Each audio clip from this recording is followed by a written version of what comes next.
తెలంగాణ రాష్ట్రం వచ్చిన తర్వాత కేసీఆర్ పరిపాలనలో భారతదేశంలో అత్యంత అవినీతి రాష్ట్రంగా మారింది. అయితే తల్లి శీలం వేస్తే పిల్ల గట్టనం వేస్తుంది అన్నట్టు ఇప్పుడు ఈ రాష్ట్ర ముఖ్యమంత్రి కేసీఆర్ తాళాలు తెలిసిండు, మాకు మొత్తం దోచిపెట్టండి, మీకు ఎవరు చెప్పను అంటే దోసుకుంటుంటే చూస్తూ వీళ్ళు కూడా ఊరుకోరు కదా, వీళ్ళు కూడా ఇంత నాకాలే కాబట్టి లక్షల కోట్ల వాళ్ళు దోస్తే 1000 కోట్లు వీళ్ళు దోశారు.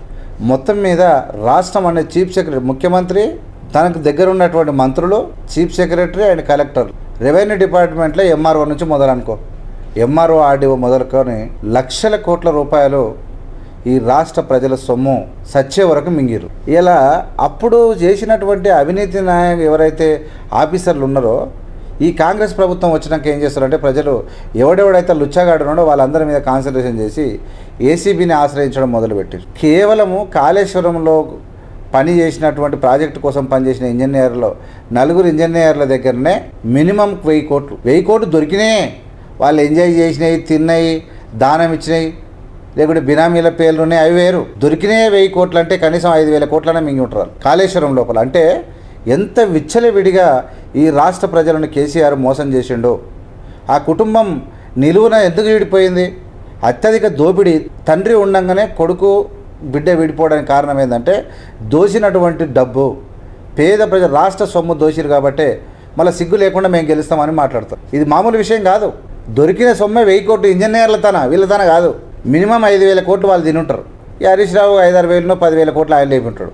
50,000 కోట్లు పక్క ముంచుంటారు వీళ్ళు. అందులో నీకు ఇరిగేషన్లో అట్లా మింగితే రెవెన్యూలు అయితే ఇంకా అంతులేదు. ఎవరిని పట్టుకున్నా రెవెన్యూలో ఎవడు దొరికినా, ఇప్పుడు ఒక ఎమ్మెల్యేను అబ్దుల్లాపూర్ మెట్లు ఏం చేసిరు, పెట్రోల్ పోసుకపోయి మీద పోసి అంటి పెట్టిరు, ఆ ఇద్దరు చచ్చిపోయారు. లావణ్యాన్ని కేశంపేట మండలం దొరికింది. ఇంటికి పోయి చూస్తే గుట్టలే నొట్ల కట్టలు. అట్లా ఎంఆర్ఓ ఇంట్లోనే 100 కోట్లు, ఎంఆర్ఓ దొరికితేనే 100 కోట్లు. అప్పటికే ఆర్టీఓలు కూడా అదే పని. కలెక్టర్ అమయ్ కుమార్ అనేతో రంగారెడ్డి జిల్లా కలెక్టర్ అయితే వాడు ఇక మనిషే కాదు, వాడు 1000 కోట్లు దోషించిండు అయిపోయి. అంటే చదువుకున్నటువంటి ఈ రాష్ట్ర ప్రజలు కానీ దేశానికి సేవ చేస్తామని వచ్చినటువంటి ఈ అమయ్ కుమార్ లాంటి వాళ్ళు కూడా 1000 కోట్ల రూపాయలు ప్రజాధనాన్ని చట్టాలను దుర్వినియోగపరుస్తూ కేసీఆర్ ప్రభుత్వం లోపల యథేచ్ఛగా నిలువు దోపిడీ జరిగింది. మళ్ళా మేము అధికారంలోకి వస్తే నీళ్ళు ఇస్తాము, పాలు ఇస్తాము, రోజు పాలు పోస్తామని మాట్లాడతారు. చేసేటి మాత్రం 10 ఏళ్ల కాలంలో చేసినటువంటి లుచ్చ పనులు. వాడు టౌన్ ప్లానింగ్ ఆఫీసర్ అయితే ఆడు శివబాలకృష్ణ ఇంట్లో ఒకటేసారి పట్టుబడితే 250 కోట్లు దొరికినాయి. ఇక వాడు ఎన్ని ఎక్కడ దాపెట్టుకున్నాడో దొరికినాయి లెక్క. దొరికితే దొంగ, దొరకపోతే దొర. మీరు చూడండి, ఇవాళ ఈ కాంగ్రెస్ ప్రభుత్వం మీద మాట్లాడతారు ఎవడో, కానీ ఇవాళ మ్యాక్సిమం పట్టుబడుతున్నారు కొన్ని 100 మంది. ఏసీబీని ఆశ్రయిస్తూనే ఉంటారు, పట్టుబడుతూనే ఉంటారు. కొన్ని ఏసీబీ వాళ్ళు ఇంప్రూవింగ్ ఉంటుంది కదా, అందరూ ఓంగా ఫిల్టర్ కాగా మిగిలినాయి. ఇంకంటే ఎంత సొమ్ము ఈ రాష్ట్ర ప్రజల యొక్క నరకానికి, బాధలకు, అప్పులకు, పేదరికానికి కారణం ఎవడంటే ఈ కేసీఆర్. బంగారు గనిని మింగేసిండు తప్ప పంచలేదు. ఎంత పాపం మామూలు కాదు.